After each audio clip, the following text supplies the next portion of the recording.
না, হংকং পারল না বাংলাদেশের একটা উপকার করতে। বরং আফগানিস্তান এশিয়া কাপের প্রথম ম্যাচটাতে জিতে নিয়েছে। শুধু তারা জিতেই নি, বাংলাদেশের সর্বনাশ করে জিতেছে। হংকংকে 94 রানে আটকে রেখে 94 রানের বিশাল জয় পেয়েছে আফগানিস্তান এশিয়া কাপের এই প্রথম ম্যাচে। অথচ ম্যাচটা কি এত একতরফা হওয়ার কথা ছিল? মানে এত একতরফা তো নাও হতে পারতো। হংকং তো এই জায়গায় একটু প্রতিদ্বন্দ্বিতাও গড়ে তুলতে পারতো। কোন জায়গাতে গিয়ে তারা সেটা পারল না? আফগানিস্তানের এই 94 রানের জয়ে কোনটি টার্নিং পয়েন্ট, এবং আফগানিস্তান জিতেছে যে বাংলাদেশের সর্বনাশ করে কোথায় জিতেছে, সবকিছু নিয়েই আলোচনাটা করছি। দেখুন, প্রথমত আফগানিস্তান আগে ব্যাটিং করে যখন 188 রান তুলে তখনই ম্যাচ শেষ। হংকং এই আফগানিস্তানের বিপক্ষে, এই বোলিং অ্যাটাকের বিপক্ষে যদি 10 বার খেলে, কোনোবারই 188 চেস করে 189 রানে জিততে পারবে না মানে পারবেই না। এখন এই 188 পর্যন্ত আফগানিস্তান যাওয়ার সাথে সাথেই যেটা বলছি যে ম্যাচ শেষ হয়ে গেছে, যদি তা নাও হয়, যদি কাগজে কলমে যে আনুষ্ঠানিকতা সেটাও আসলে শেষ হয়ে গেছে শুরুতেই পাওয়ার প্লেতেই, যখন 22 রানের মধ্যে 4টি উইকেট হংকং হারিয়ে ফেলে।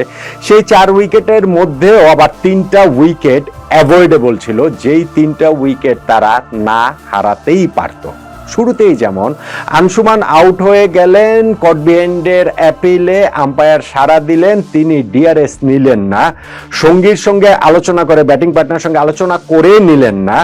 অথচ পরবর্তীতে রিপ্লেতে দেখা গেল বল তার ব্যাট কিংবা গ্লাভস কোথাও লাগেনি, বল তার থাই প্যাডে লেগেছিল, সেই জায়গাটা স্পর্শ করে গিয়েছিল, সেই নয়েজটা পাওয়া গিয়েছিল। ফলে এই জায়গাটাতে একটা আনফরচুনেট আউট আনসুমান হয়ে গেলেন। আর এরপরে জিসান আলী, তিনি একটা সফট ডিসমিসাল একটা তুলে দিয়ে আউট হয়ে গেলেন। এই দুইজনই কিন্তু মূলত হংকং এর মূল ব্যাটসম্যান। এই দুই ওপেনারের এই বছরে টি20তে সেঞ্চুরিও রয়েছে, 145 এর মতো তাদের স্ট্রাইক রেট। ফলে তাদের উপরে খুব বেশি করে হংকং নির্ভর করছিল। 188 করে আসলে তারা জিততে পারতো না, কিন্তু একটু ফাইট যদি আসলে দেয় আর যেতে পারতো। তো শুরুতে এই 2টা উইকেট, এবং আমি বললাম যে প্রথম উইকেটটা সেটা নাও হতে পারতো, এবং আরো যে 2টা উইকেট পড়েছে 22 রানে 4 উইকেটের মধ্যে, সেই 2টা run out. Rashid Khan mid of থেকে ডিরেক্ট থ্রো করে নন স্ট্রাইকার এন্ডের উইকেট ভেঙে দিয়েছেন। যখন নন স্ট্রাইকার একটু সামনে এগিয়ে যে পেছনে যাচ্ছিলেন, তিনি আর যেতে পারেননি, রান নেওয়ার চেষ্টাতেও না, এইভাবে তিনি উইকেটটা খুইয়েছেন। আর আজমতুল্লাহ ওমরজাই, তিনি তার বল নিজের বোলিংয়ে যে বলটা ধরে ফলোথ্রুতে তিনি একটা ডিরেক্ট হিটে স্ট্রাইকার এন্ডের ব্যাটসম্যানের স্ট্যাম্প ভেঙে দিয়েছেন, বেল উড়িয়ে দিয়েছেন, এবং সেইখানটাতে ওই আরো একটা রান উঠেছে। ফলে এই 2টা রান আউট, এবং শুরুতে যে আনসুমানের যে আউটটা ডিআরএস নিল, এবং এই 3টা আউট তো আফগানিস্তানের বিপক্ষে হংকং অ্যাভয়েড করতেই পারতো। সেটা করতে পারলেও যে তারা 189 রান করে জিততো বিষয়টা সেটা না। ওই 22 রানে 4 উইকেট হারে ম্যাচের আনুষ্ঠানিকতাও শেষ হয়ে যায়।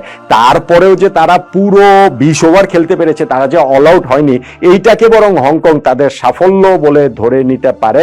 বাবর হায়াত, তিনি এই জায়গাটাতে 39 রান করেছেন, এবং গিয়ে হংকং এর ক্যাপ্টেন, তিনি 16 রান করেছেন। এই দুইজনই কেবলমাত্র ডাবল ডিজিটে যেতে পেরেছেন। আফগানিস্তানের বোলারদের মধ্যে তারা 7 জন বোলার ইউজ করেছে, অথচ মোহাম্মদ নবীকে তারা ইউজ করেনি, ইউজ করার প্রয়োজন আসলে পড়েনি, সবাইকেই ঘুরিয়ে ফিরিয়ে বোলিং করিয়েছে। ফলে বোঝাই গিয়েছে যে আফগানিস্তান ওই 188 করে প্রথমত জয় তাদের নিশ্চিত হয়েছে, এবং 22 রানে 4 উইকেট পাওয়ার পর সামান্যতম অনিশ্চয়তা শেষ হয়ে গেছে। তারপরে তারা এটাকে আসলে একটা ম্যাচ প্র্যাকটিস হিসাবেই দেখেছে। এখন আফগানরা যে 188 পর্যন্ত গেল, এত দূর কি তাদের যাওয়ার কথা ছিল? শেষ 4 ওভারে তারা 69 রান যোগ করেছে, এবং এই জায়গাটাতে হংকং এর ফিল্ডাররা একের পর এক ক্যাচ ফেলেছেন পুরো ইনিংস জুড়ে, সেটা বলতে পারেন। সেদিকুল্লাহ অটল, যিনি শুরুতে ইনিংস ওপেন করতে নেমে 52 বলে 73 রানে নট আউট ছিলেন, এবং তিনি ইনিংসের একেবারে প্রথম ওভারটাতে আউট হয়ে যেতে পারতেন, স্লিপে তার সহজ ক্যাচ পড়েছে। 45 রানে তিনি আউট হতে পারতেন, বোলার তার থেকে একটা রিটার্ন ক্যাচ ধরতে পারেননি।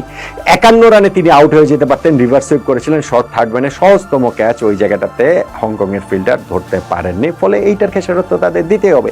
এমনকি আজমতুল্লাহ ওমরজাই, তিনিও 16 রানে এবং 22 রানে তাকেও 2টা লাইভ দেওয়া হয়েছে, এবং তিনি ওইখানটাতে গিয়ে 20 বলে 50 করেছেন। আফগানিস্তানের ইতিহাসে দ্রুততম টি20 50 রেকর্ডটা তিনি নিজের করে নিয়েছেন। এবং সেই জায়গাটাতে আমি বলছিলাম যে ওইখানটাতে যখন আফগানিস্তানের শুরুতেই তাদের কিন্তু এই ক্যাচগুলো যদি ধরতে পারতো হংকং, তাহলে সিনারিওটা অন্যরকম হতে পারতো।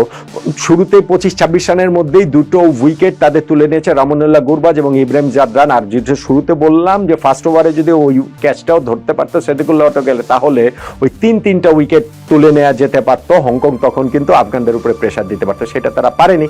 ওই দুইটা উইকেট আর্লি যাওয়ার পর নবীকে ব্যাটিং অর্ডারে প্রমোট করেছে। নবী এবং আটালের একটা 51 রানের পার্টনারশিপ হয়েছে। সেই পার্টনারশিপের পরে গিয়ে নবী 33 রানে কিঞ্চিত যখন বোলিংয়ে আসলেন, সেই প্রথম বলটাতেই তিনি আউট হয়ে গেলেন।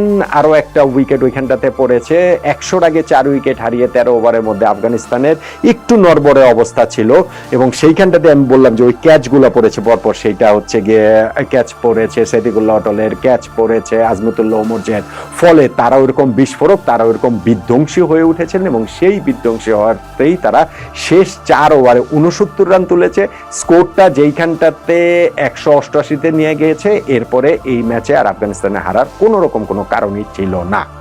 এখন হংকং যদি তাদের ফিল্ডিংটা ঠিক করতো, তারাগুলো যদি ক্যাচগুলো ঠিকঠাক ধরতে পারতো, সেই ক্ষেত্রে আফগানিস্তানকে হয়তো 140-40-এর মধ্যে আটকে রাখা সম্ভব হলেও হতে পারত। এবং সেই ক্ষেত্রে কেবলমাত্র হংকং এর এই ম্যাচ জয়ের একটা সামান্যতম সম্ভাবনা থাকতো, কিন্তু সেইটা তারা পারেনি। ম্যাচ ওই জায়গাটাতেই তারা হেরে গিয়েছে। যতই তাদের ব্যাটিং ইনিংসের শুরুতেই 22 রানে 4 উইকেট হারানোর কথা বলেন, এবং ওইখানটাতে আবার আফগানিস্তানও 2টা ক্যাচ ফেলেছে, আরো একটা রান আউটের চান্স মিস করেছে, কিন্তু এইটাকে আমার কাছে টার্নিং পয়েন্ট মনে হয় না। আমার কাছে বরং টার্নিং পয়েন্ট মনে হয় হংকং এর ফিল্ডারদের এত ক্যাচ মিস করাই। সেইটা অটলকে ফার্স্ট ওভারেই 4 রানে লাইভ দেওয়া, তারপর 45 রানে লাইভ দেওয়া, তারপরে 51 রানে লাইভ দেওয়া, কিংবা আজমতুল্লাহ ওমরজাইকে 16 রানে লাইভ দেওয়া, 22 রানে লাইভ দেওয়া, এবং এইটার খেসারত দিয়েই হংকং এই ম্যাচটা 94 রান 9 উইকেটে থেকে 20 ওভার শেষে তারা শেষ করেছে, এবং 94 রানে ম্যাচটা তারা হেরে গিয়েছে। টার্নিং পয়েন্টটাই আমার কাছে এই হংকং এর এত ক্যাচ মিসই। আর আফগানিস্তান 94 রানে জিতে বাংলাদেশের সর্বনাশটা কিভাবে করলো ভাই? নেট রান রেটে তো আফগানিস্তান এখন অনেকখানি এগিয়ে গেল। বাংলাদেশের এখন হংকং এর বিপক্ষে শুধু জিতলেই হবে না, হিসাবটা রাখতে হবে বড় ব্যবধানে যেন জিততে হয়। আফগানিস্তান 94 রানের ব্যবধানে জিতেছে, ফলে বাংলাদেশেরও এই হংকং এর বিপক্ষে বিশাল ব্যবধানে জিততে হবে। নেট রান রেটটা ঠিক জায়গাটাতে রাখতে হলে, ঠিকঠাক রাখতে হলে। কেননা এই গ্রুপে বাংলাদেশ, আফগানিস্তান, শ্রীলঙ্কার মধ্যে হংকংকে আমি দুধভাত ধরেই বলছি, এই 3টা দলের মধ্যে 2টা দল যে সুপার 4-এ কোয়ালিফাই করবে, সেই ক্ষেত্রে নেট রান রেটটা একটা গুরুত্বপূর্ণ ফ্যাক্টর হয়ে উঠতে পারে। যেই ক্ষেত্রে আফগানিস্তান প্রথম ম্যাচে এই বিস্ফোরক জয়, তারা অনেকখানি এগিয়ে গেল। তারা শুধু জিতলই না, বাংলাদেশের সর্বনাশ করেই জিতলো।